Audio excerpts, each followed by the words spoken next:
সকাল বন্ধুরা, সবাই কেমন আছো? নিশ্চয়ই খুব ভালো আছো, আমিও ভালো আছি।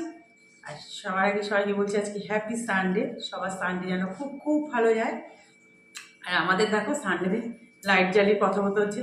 8টা বেজে গেছে, 8টা পার হয়ে গেছে। আমাদের দাদাভাই ছুটলো, একটু হরলিক্স মুখে দিয়ে ছুটলো ঘুম থেকে।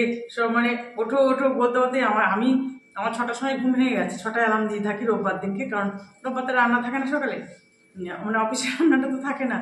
ওই ঘুমটা ভেঙে যাওয়ার ওই যে ব্ল্যাঙ্কেট ছেড়ে বেরোতে কষ্ট করতে করতে করতে 6টা 25 এরকম নাগাদ উঠলাম।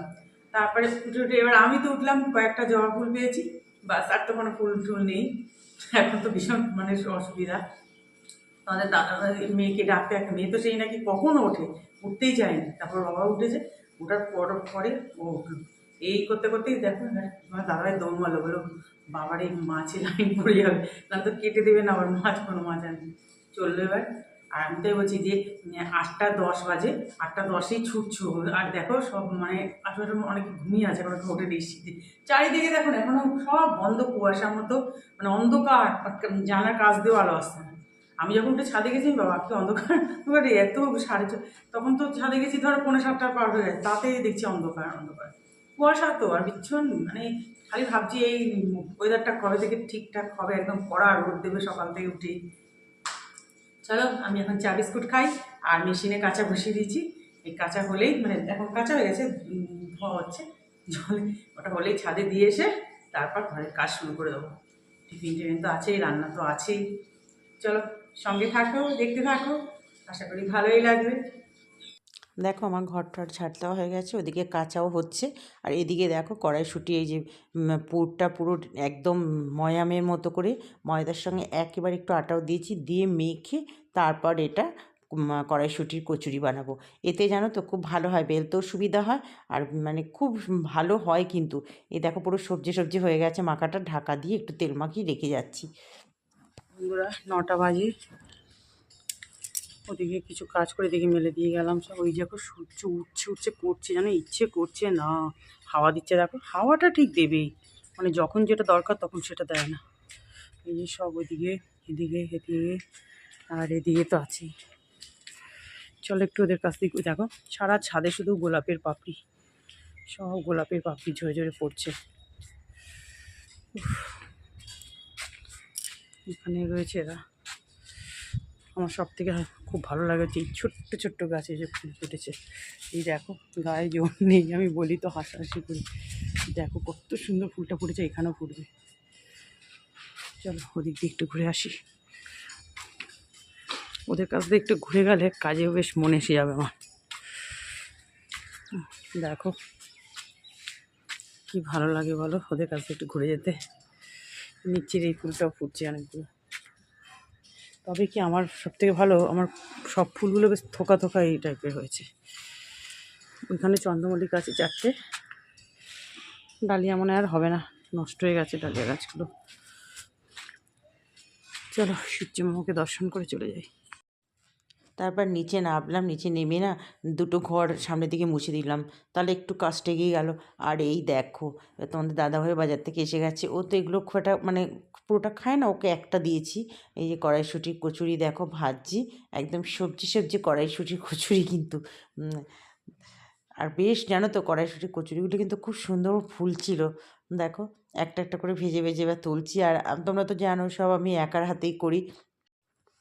তোমাদের দাদাভাই মানে খেতে ইচ্ছে থাকলেও কিন্তু ওর তো যেহেতু একটু প্রবলেম আছে, সব খাওয়াগুলো বারণ, ওই জন্য আর কি খারাপ লাগে বলো। আর এই সময়তে একটু খাবে কড়াইশুঁটি কচুরি, ওই ওর জন্য একটা দিয়েছিলাম। ওই দেখো ভাতও হয়ে গেছে, ভাতের মাঠটাও দিয়েছি, আর তরকারি করে আছে সেটা দিয়েই খাবে ভাত। দেখো বন্ধুরা একদম সবজি সবজি কড়াইশুঁটির কচুরি, আর এইভাবে করলে না খুব ভালো হয় জানো, পুরোটা গায়ে লাগানো দরকার। বেশ ফুলেছে, দারুণ খেতে হয়েছে নাকি। তোমাদের দাদাভাইকে একটা দিলাম, ও খেলো। আর এই যে তরকারি তো আমার কড়াই ছিল কালকে, একটু বেশি করে করেছিলাম, আলু ফুলকপি সোয়াবিনের একদম সুন্দর করে যে তরকারিটা করেছিলাম সেটা। এটা মেয়ে খাবে, দেখতেই পাচ্ছ দুটো দিয়েই ধোঁয়া উঠছে। চলো সকালবেলা এরকম টিফিন হলে দিনটা একদম জমে যায়। এই দেখো বন্ধুরা, এই যে মাছ ধুলাম, হাত পুরো বরফ হয়ে গেল। এটা কাতলা মাছ, এটা পার্শে মাছ, এটা হচ্ছে জ্যান্ত ফলুই মাছ, আর এটা ভেটকি মাছ, বেশ বড় সাইজের ভেটকি মাছ। এটা আজকে রান্না করা হবে, ওগুলো রেখে দিই। চলো, দেরি তো হয়েই যাচ্ছে। তারপরেই দেখো রান্না বসিয়ে দিলাম। আর টিফিন তো খাওয়া টাওয়া সব কমপ্লিট হয়ে গেছে। আজকে তো ডাস্টবিনের লোক আসবে না, ওই জন্য তাড়া নিয়ে মাছগুলো দুবারে ভেজে নিচ্ছি। আর দেখো বেশ কড়া করে ভেটকি মাছগুলো ভেজে নিচ্ছি, আর ওদিকে আলু ফুলকপি ভাপিয়ে নিচ্ছিলাম। ফুলকপিও ভাজা হয়ে গেছে দেখছো।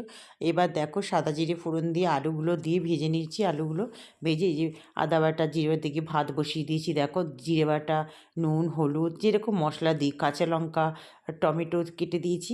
কোনো পেঁয়াজ টেয়াজ কিন্তু দিইনি, জানো তো। আলু ফুলকপি দিয়ে ভেটকি মাছের যে ঝোলটা করছি, মানে কি বলবো বন্ধুরা, ভয়েস ওভারটা আমি পরে দিচ্ছি, এত ভালো হয়েছিল মানে বলার মতো না। মাছটা যেহেতু খুব ফ্রেশ মাছ ছিল তো, আর দেবে মাছ ভালো হলো রান্নাও ভালো হয়। মশলা দেখো কষিয়ে ওই যে গরম জল দিয়ে দিলাম, ওই মশলা ধোয়ার জলটাই গরম হয়ে বসিয়ে দিয়েছিলাম গ্যাসে। বাস এবার মানে ফুলকপিগুলো দেবার। মাছ তো ভেটকি মাছ তো ভীষণ, যতই কড়া করে ভাজো একটু নরম মানে হয়ে যায়, খুব আলতো মাছ যাকে বলে। ওই জন্য একটু সাবধানেই রান্না করছি, কারণ এমনিতেই মানে কি বলবো, এইসব মাছ তো একটু কস্টলি মাছ, তার খুব ভেঙে টেঙে গেলে খুব বিরক্তি লাগে। ফুলকপিগুলোও দেখো, কিন্তু জানো তো একটা ফুলকপি মাছ কিচ্ছু হয়নি, যেমন কে তেমনই। আমি ওই ওপরে মাছগুলো দিয়ে দিয়ে যাচ্ছি। আর মোটামুটি একটু গামা গামা করে ঝোল ঝোল হবে।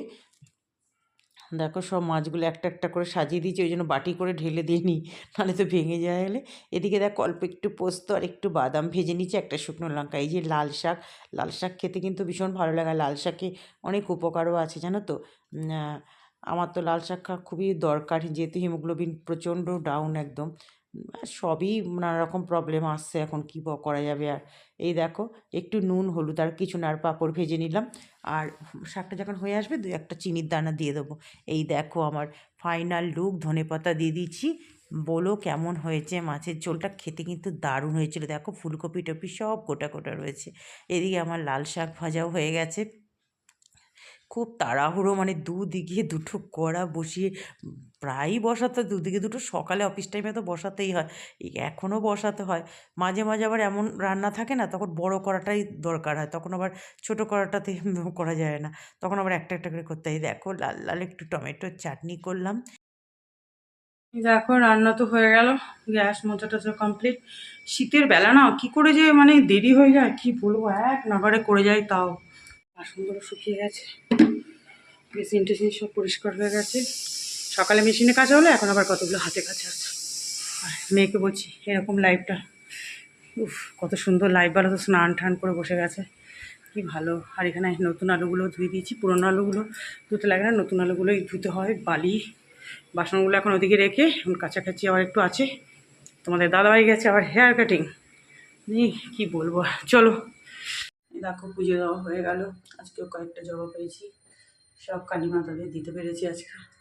আর কয়েকটা রক্ত গাঁদা ছিলাম গাছ থেকে, ফুল তো নেই। আর একটা টগর, একটা অপরাজিতা, এই নিয়ে পুজো দেওয়া হয়ে গেল আমার। এই দেখো পুজো টুজো দিয়ে নামলাম। সানডে মানেতে একটু দেরি হয়ে যায়। চলো খেয়ে নিই, সবার ভাত টাত বেড়ে দিয়েছি।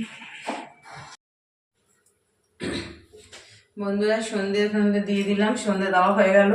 আর তারপরে ওই যে রোজকারের মতো বলি না, যে সমস্ত ওইখানকার জল টল ভরে গিয়ে একটু ব্ল্যাঙ্কেটের নিচে ঢুকলে আর সত্যি আজকে মানে আর উঠতে ইচ্ছা করছিল না। পাশাপাশি শুনছিলাম 3-4 দিন সন্ধ্যে দেয় না, একিরে আজকেও কি আমার তাই হবে না কেন। তারপর ভাবলাম না, উঠতে তো হবেই আমাকে। আর যেই উঠে গেছি দেখো এখন ঠিক আছে, এখন কোনো ব্যাপার না।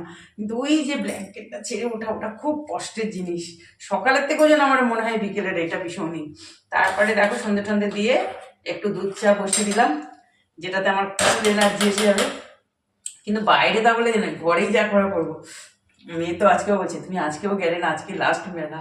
আমি বলছি বাবা ছাড়, ওই মেলা আমার দেখতে দেখতে সে প্রচুর বছর ধরে দেখছি, আর ভালো লাগছে না। ওই ঠান্ডার মধ্যে মেলা দেখার আমার কোনো ইন্টারেস্ট নেই, আর ইচ্ছেই করছে না আমার। বিশাল একটু দরকার ছিল, তাই যেতে পারলাম না। আমি দাঁড়া ঠান্ডাটা কমুক ঠমুক তারপর একটু বেরোবো সব। আর কোথায় যাবো, তোমাদের মানে একটা প্রবলেমের জন্য যেতে পারি না কোথাও। পুরো কি বলো তো, ভীষণ বলি না যে চুরি এত হচ্ছে চারিদিকে, পাকা বাড়ি রেখে কোথাও যাওয়ার উপায় নেই, প্রচণ্ড প্রবলেম হয়ে গেছে। আর কি করব বলো, জানি না এইভাবে কতদিন চলবে। চলো বন্ধুরা, তাহলে আজকে ভিডিওটা এখানেই এন্ড করছি। সবাই ভালো থেকো, সুস্থ থেকো। যে যেখান থেকে ভিডিওটা দেখছো প্লিজ একটু লাইক দিয়ে দেখা শুরু করো। তোমাদের লাইক, আমার একটা লাইক যদি আমার একটু উপকার হয় সেটা তো ভালোই বলো। আর যারা সাবস্ক্রাইব করে ওঠোনি তারা সাবস্ক্রাইব করে পাশে দেখো। টাটা।